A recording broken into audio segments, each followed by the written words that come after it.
Il y a eu des gens qui sont partis, il y en a d'autres qui viennent. Dimitri aussi, il est parti. Mais Dimitri est parti en 88, mais il revient là, il vient avec nous parce que c'est mon meilleur pote depuis 15 ans. Mais comment on survit à toutes ces cassures? Parce que ça peut tuer un groupe finalement, au bout d'un moment. Je crois qu'il y a une volonté, parce qu'effectivement, quand Dominique est parti, à savoir est-ce que Indochine pouvait exister sans le compositeur central du groupe.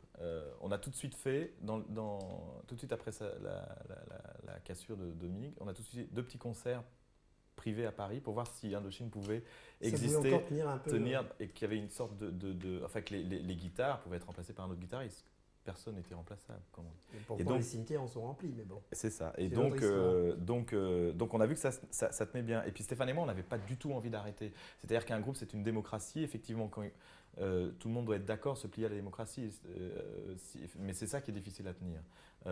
Mais je respecte tout à fait le choix de Dominique de vouloir effectivement arrêter au bout de 14-15 ans de cette vie-là, s'il en avait marre. Nous, on avait s'il n'y a envie plus de la foi, c'est vrai que c'est ça aussi. Si quelqu'un reste dedans, ça peut faire une gangrène aussi. Alors justement, donc je pense que c'était un peu opportun. Ça a redonné un coup de neuf et de fouet à tout le monde, puisque là, il a fallu aller de plus en plus au charbon, puisqu'on se reposait sur les compositions de Dominique. Donc tout le monde y est allé. Ça nous a pris 1 an et demi. On a composé nous-mêmes. On s'est entouré de gens qui nous aimaient, de gens avec qui on aimait travailler, et on a fait l'album en vraiment.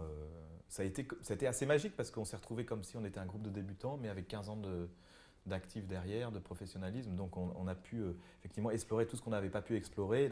C'était vraiment une sorte de nouveau groupe qui a démarré, mais avec bien sûr l'acquis d'Indochine. Mais ce qui est bien, c'est qu'il y a eu d'abord une compile. C'est vrai que ça met quelque part une espèce de point d'exclamation avec un titre nouveau, donc ça pouvait mettre un peu l'eau à la bouche. Un petit prélude. Voilà, mais maintenant il y a un album réel. Donc ça c'était bien de passer aussi d'une compile du passé à quelque chose de complètement nouveau. Absolument, c'était la volonté de dire on termine la période acte 1, Indochine Wax, c'est acte 2, donc c'est comme ça. Et c'est la première fois aussi qu'on fait des concerts pour présenter les albums dans différentes capitales.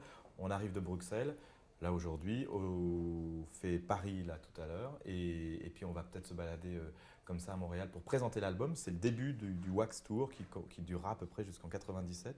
Jusqu'à la fin. Jusqu'à la fin de l'année 97. Et la tournée vraiment démarra en France à partir de mars-avril.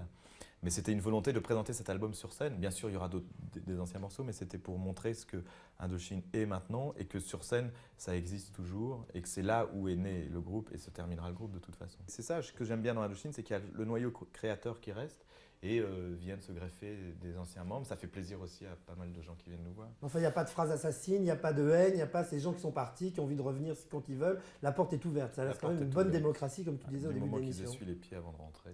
Qu'ils salissent pas tout et qu'ils cassent pas les jouets, c'est pas grave.